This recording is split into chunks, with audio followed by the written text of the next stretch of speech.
మీ business ఏదైనా మీ ఊర్లో promotion చేయాలంటే అది సుమన్ టీవీతోనే సాధ్యం. ఇప్పుడే సంప్రదించండి.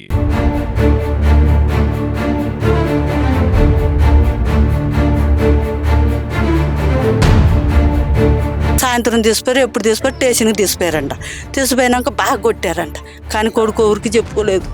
చెప్పుకోకుండా ఎవరికి చెప్పుకోకుండా మయ్య తిరిగి తిరిగి సమాజగాళ్ళు ఉన్నారు. పడినంత బలంగా ఉంది, ఎవరికైనా చెప్పుకోలేదు. ఇంటికి చెప్పినా ఏది చెప్పినా నీ పిల్లలకి నీ భార్యకి ప్రమాదం ఉంటుంది. మీ ఇంటిల్లాలు కూడా పెట్రోల్ పోసి తలగా పెడతాం. నువ్వు రౌడీవి కేసు అని నేను పెడతా. ఎవరంటున్నారు? వాడిని వీళ్ళిద్దరి మధ్యలోనే ఈ గొడవ వచ్చింది. ఇసుక అక్రమ రవాణా అని చెప్తా అంటే వాడు పెడితే పిల్లగాని తీసుకుపోయి కొట్టారు, టార్చర్ పెట్టారు. Hello, welcome to Suman TV. ప్రస్తుతం మనం డొనకల్ నియోజకవర్గంలోని తోడేలగూడెం గ్రామంలో ఉన్నాము. ఈ గ్రామంలో ఉన్నటువంటి ఒక వ్యక్తి పగడాల సతీష్ గత కొన్ని రోజుల క్రితము ఒక సెల్ఫీ వీడియో తీసుకుంటూ పోలీసులకు పంపించాడు. ఆ సెల్ఫీ వీడియోలో నా మరణానికి కారణం ఈ ఊరి పెద్ద మనుషులు, వీళ్ళ వల్లనే నేను ఆత్మహత్య చేసుకుంటున్నానని చెప్పేసి తను పురుగుల మంది తాగి దగ్గరలో ఉన్నటువంటి ఖమ్మంకి ఆసుపత్రికి వెళ్ళగా అక్కడ చికిత్స పొందుతూ తను చనిపోవడం జరిగింది. అయితే వాస్తవం ఏంటిది, ఎందుకు చనిపోవాల్సి వచ్చింది, అసలు ఏం జరిగింది, పెద్ద మనుషులు ఎందుకు తనని వేధించారు, అసలు అలాంటి విషయాల గురించి తెలుసుకున్నాం. అయితే మనకు తెలిసిన ఒక విశ్వసనీయ సమాచారం ప్రకారం ఇది ఒక అక్రమ ఇసుక చేస్తుండగా ఒక ఇరు వర్గాల మధ్యలో వచ్చిన గొడవ అని మనకు తెలిసింది. ఇది వాస్తవమా ఏంటిది, ఇక్కడ కాకుండా ఇంకా వ్యవసాయం ఏమైనా చేసేదా, అలాంటి విషయాలు కూడా మాట్లాడడం జరిగింది. ఏం జరిగిందంటే సారు, మాకి ఇలా అన్నదమ్ములు పంచాది. మేము ఇల్లు పంచుకుంటున్నాం. పెద్ద మనిషి దూరాన వచ్చిండు. మా బావోళ్ళు పిలిచారు. మా బావోళ్ళు పిలిస్తే పెద్ద మనిషి దూరాన్ని వచ్చి ఆయన వెనకేసుకొని మా ఆయన ఎట్ట పడితే తిడుతుండు. పెద్ద మనిషి తీరాన్ని తిడితే మా ఆయన అంటగా, నువ్వు పెద్ద మనిషి అయితే పెద్ద మనిషి తీరగా మాట్లాడు, ఒక అన్యాయం చేయొద్దు, ఒక న్యాయం చేయొద్దు అని అంటే మా ఆయన గల్లా పట్టిండు. ఎవరు గల్లా పట్టి? శంకరంకన్న గల్లా బట్టి మా ఆయన 10 మంది పెద్ద మనుషులని కొట్టిండు. 10 మంది పెద్ద మనుషులు కొడితే మా వాడు హైదరాబాద్ ఉన్నాడు, లేడు. లేకపోతే మా నిందు కొట్టినామని పెద్ద మనుషుల పిలిపించిండు. పెద్ద మనుషుల పిలిపిస్తే అయ్యాలంటే ఏం ఊకినంటుండేమనుకున్నాం. ఓన్లీ ఆ పెద్ద మనుషులకు ఇప్పుడు సతీష్ కి మీ ఇల్లు పంచుకునేటప్పుడు వచ్చిన గొడవలేనా, లేకపోతే ఏమైనా వేరే ఇతర కారణాలు ఉన్నాయా? అంటే నాకు తెలిసింది అంటే కొన్ని ఇసుక రవాణా చేసేటప్పుడు కూడా ఇసుక ఇలాంటి జరిగేటప్పుడు కూడా కచ్చబట్టిండు అన్నట్టు. ఆ గొడవల కానించి కచ్చబట్టి ఇల్లు పంచాయతీ అయిపోయింది.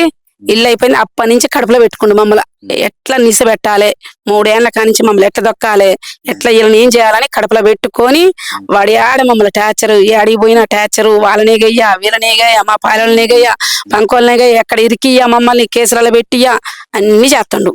ఎన్ని సంవత్సరాలు ఉంటుంది సతీష్ కి 27 వెళ్ళి 28 తెలిగినాయి.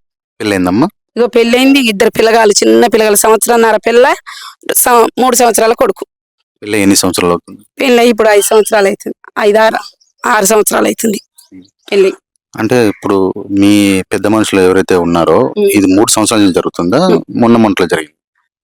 3 సంవత్సరాల నుంచి వాడు కడుపులో పెట్టుకొని పై ఎత్తు నుండి వాళ్ళ నీళ్ళతోటి మమ్మల్ని టార్చర్ పెట్టేయటం, మా పాలలను పట్టుకోవటం, మా పాలన పట్టుకొని మా ఇంట్లో మా అన్నదమ్ములని పట్టుకొని వాళ్ళకున్న లేని చెప్పి మా మినికి ఎగదోలటం. మరి ఇదంతా జరుగుతుంటే మీరు మీ స్థానికంగా ఉన్న పోలీస్ స్టేషన్ లో గానీ, మీ కుల పెద్దలకు గానీ, మీ పెద్దలకు గానీ చెప్పుకుని బాధపడరా? చెప్పుకున్నాం, కేసులు పెట్టిన పోలీసు వాళ్ళు, వాడు పెద్ద అన్నీ తెలుసు. ఎవరికి? శంకరంకనే పెద్ద పెద్దోళ్ళు తెలుసు, రాజకీయాలు తెలుసు. వాడు అన్నిట్ల గుండా ఇదేం చేసిండు. వాడు దాన్ని రౌడీ షీటర్ కింద కూడా కేసులు ఉన్నాయి వాడికి, ఆయన మీద అన్నిటికున్నాడు. వాడు సంపుతా అనుకున్నాడు. ఎవరన్నా ఎదురు మాట్లాడితే వాడిని కొడతా అనుకున్నాడు. అన్నిటికీ 2 కొడుకులు, తండ్రి.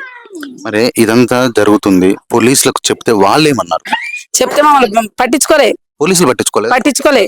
మేము ఎస్ఐ గారు పట్టించుకోలే. ఎస్ఐ గారికి పోయినాం. అందరికి మేము పోయి కేసు పెడితే మా కేసుని తీసుకుని చేసారు. వాడి కేసుని ఫైల్ చేశారు. అంటే మీ స్థానిక ఉన్నాడు ఏ పోలీస్ స్టేషన్ అమ్మా? Dornakal police station. అక్కడ అంటే సిఐ చేసిండు, ఎస్ఐ చేసిండు, ఇద్దరు. అంటే మీరు కలిసినప్పుడు ఏమన్నాడు మరి? నాకు మీ ఊరికి పోయిన చూసి నా కొడుకుని పట్టుకపోయారట పోలీసులు. ఎందుకు పట్టుకపోయాను అడగలేదు? ఎందుకు పట్టుకపోయారంటే అందరూ 2 నెలల కానించి శంకరంకని ఇల్లుకి కాలనీలు వస్తాయని ఇసుకలు తోలుతారు. నేను కొన్ని 2 నెలలే బండి ట్రాక్టరు.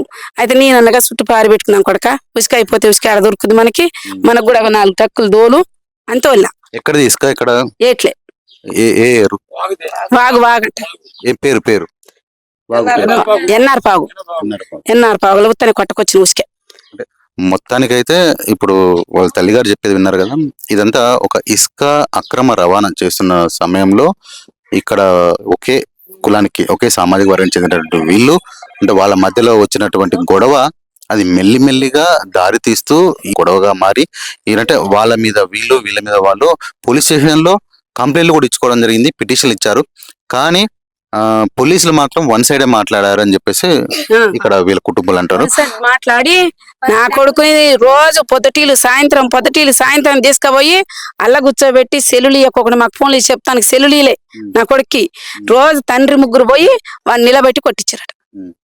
కొట్టించి బాగా టార్చర్ పెట్టి అదని ఇదని వాళ్ళని తీసుకుపోయి కేసు పెట్టి వీళ్ళని తీసుకో గుండా ఇదేం కేసు కింద పెట్టిస్తారట. పెట్టిస్తుంటే నా కొడుకు పరువుకు మాకు చెప్పుకోకపోతే ఆడిపోతున్నా కొడుక అంటే స్టేషన్కి అడిగిపోతున్నా అంటున్నా కానీ ఇవన్నీ జరిగినాయి మాకు చెప్పుకోవట్లేదు. చెప్పుకోకుండా ఈ ఉసుక కాడ నా కొడుకు అన్న 10 బండ్లు పోయినట. 10 బండి పోయి 11వ బండి నా బండి పోతుంది. 11వ బండి పోతుంటే నీ బండి పోవటానికి రూల్ లేదని నా కొడుకుని ఆఫ్ చేశారట.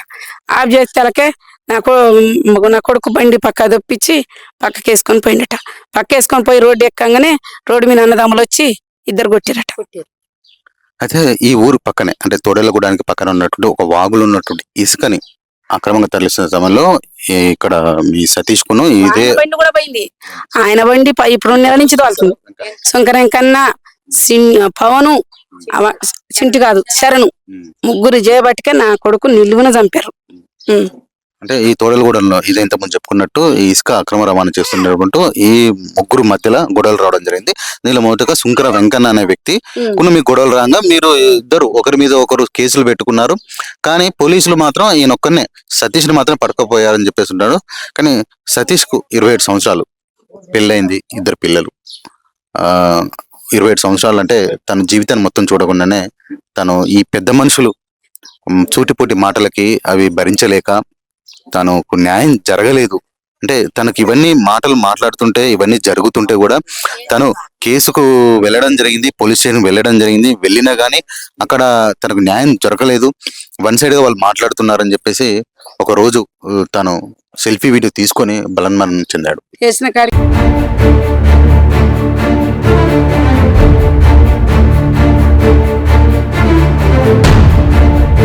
సాయంత్రం తీసిపోయారు, ఎప్పుడు తీసిపోయారు స్టేషన్కి తీసిపోయారంట. తీసిపోయినాక బాగా కొట్టారంట. కానీ కొడుకు ఎవరికి చెప్పుకోలేదు. చెప్పుకోకుండా ఎవరికి చెప్పుకోకుండా మయ్య తిరిగి సమాజగాళ్ళు ఉన్నారు. పడినంత బలంగా ఉంది, ఎవరికైనా చెప్పుకోలేదు. ఇంటికి చెప్పినా ఏది చెప్పినా నీ పిల్లలకి నీ భార్యకి ప్రమాదం ఉంటే మీ ఇంటిల్లాల కూడా పెట్రోల్ పోసి తలగా పెడతాం. నువ్వు రౌడీవి కేసు అని నేను పెడతా. ఎవరంటున్నారు? వాడిని వీళ్ళిద్దరి మధ్యలోనే ఈ గొడవ వచ్చింది, ఇసుక అక్రమ రవాణా చెప్తా అంటే. వాడు పెడితే పిల్లగాని తీసుకుపోయి కొట్టారు, టార్చర్ పెట్టారు.